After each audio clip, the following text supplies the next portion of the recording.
Well, the Conservative Party is going all out to try to bring down a high-profile deserter. This weekend, the Conservatives nominated a former high-profile local mayor in the Beauce region to take on Maxime Bernier in the upcoming federal election.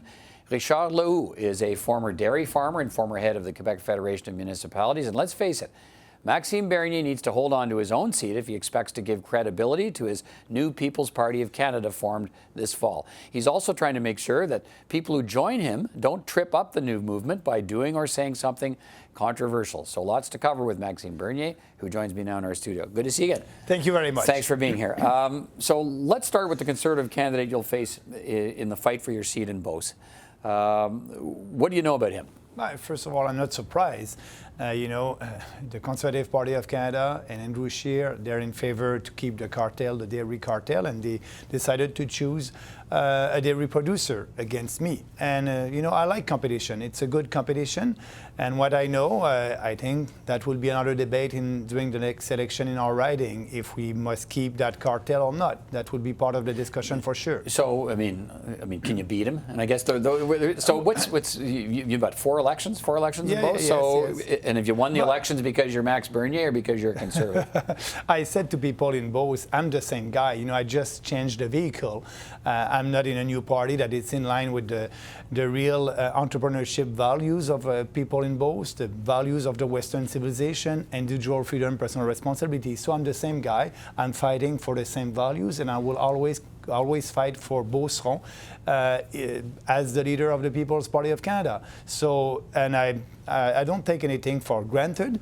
I have to be there. I have to be their representative, and I'll do my best to be reelected next time. Let's talk about where you are in building the party, because there's some important timelines here in Canadian politics to watch with the advent of your party. So, how close are you to getting essentially officialdom from Elections Canada to have the party? And then the timing of that is really interesting based on when the Prime Minister might call by-elections.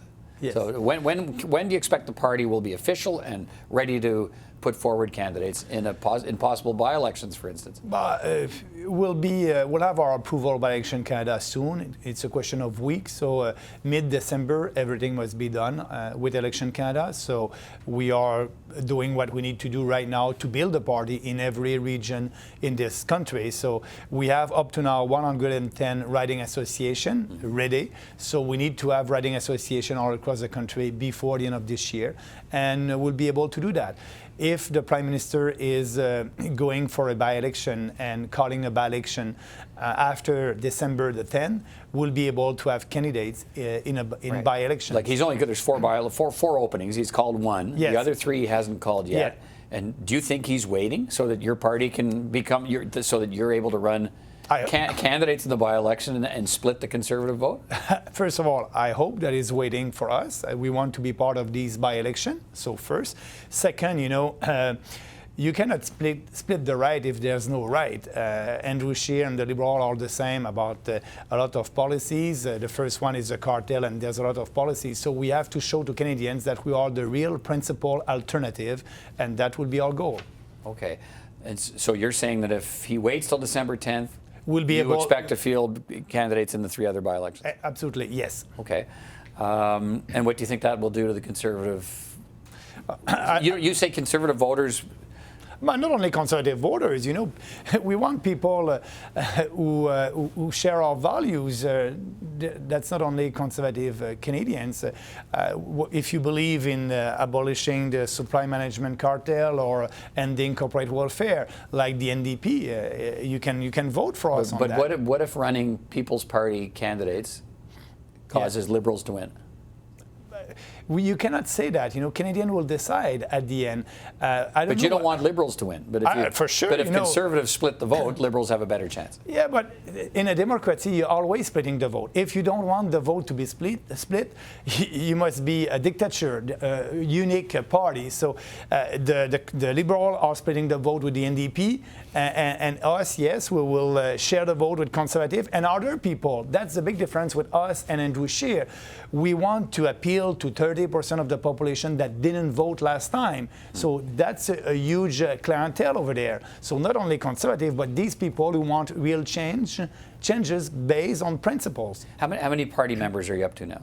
31,500 after 7 weeks. So that's great. You're happy with that? I'm very happy with that. And that's why we are able to build riding association right now, because we have a lot of members. Okay, you've announced that even riding officials, not just candidates, riding officials will have to sign a pledge. Yes. Got the pledge here. They'll have to sign a pledge that they have never done anything and will never do anything to embarrass your new party. Now, normally candidates for parties sign those kinds of pledges, but not riding officials. Why do they have to sign it? Because we are serious, because it's a new party, and we want people who are representing the party in their region, in their riding. So that's only for people on the board of the riding association, the electoral district association. So these people must share the values of our party. That's normal. What are you worried about? I mean, some people look at this and say, this is so that you, if any people with extremist views try to get in, you can shut them down. Absolutely, like people who don't believe in immigration.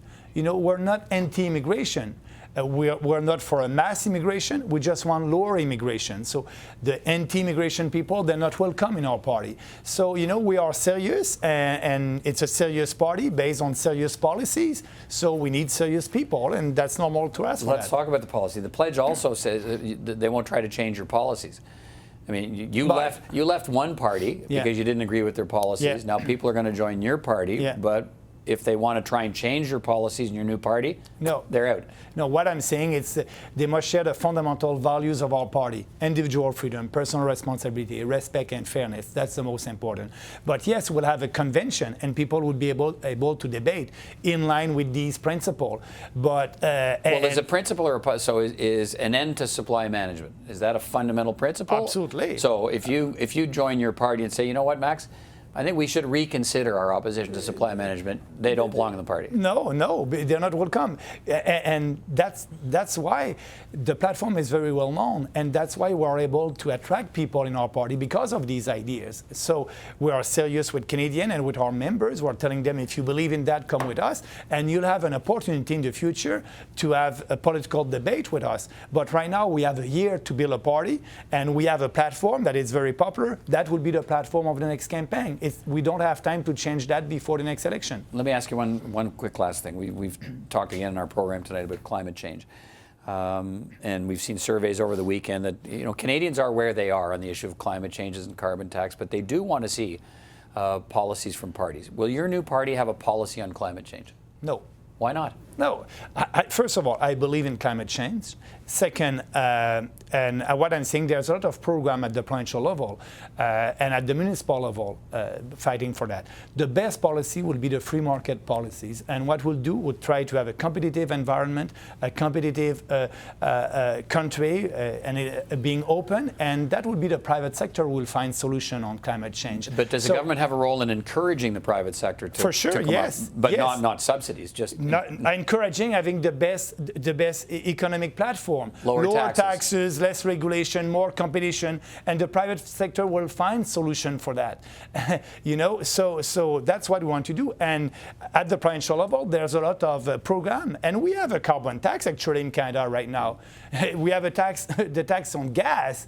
So it's a carbon tax. People are paying about maybe 29% of taxes when they go and they want to fill up their car. So that's a carbon tax. We don't need another one. And so we're against a carbon tax, and we want to have the private sector to find a solution and to give them incentive, but not subsidies. The incentive will be a more competitive environment. Okay. Thanks for coming in. We'll continue to follow where your party's going, and we'll see if December 10th comes and if the by-election call comes after that, we're going to see People's Party of Canada candidates in the by-election. Absolutely. Maxime Bernier, thank you. Merci.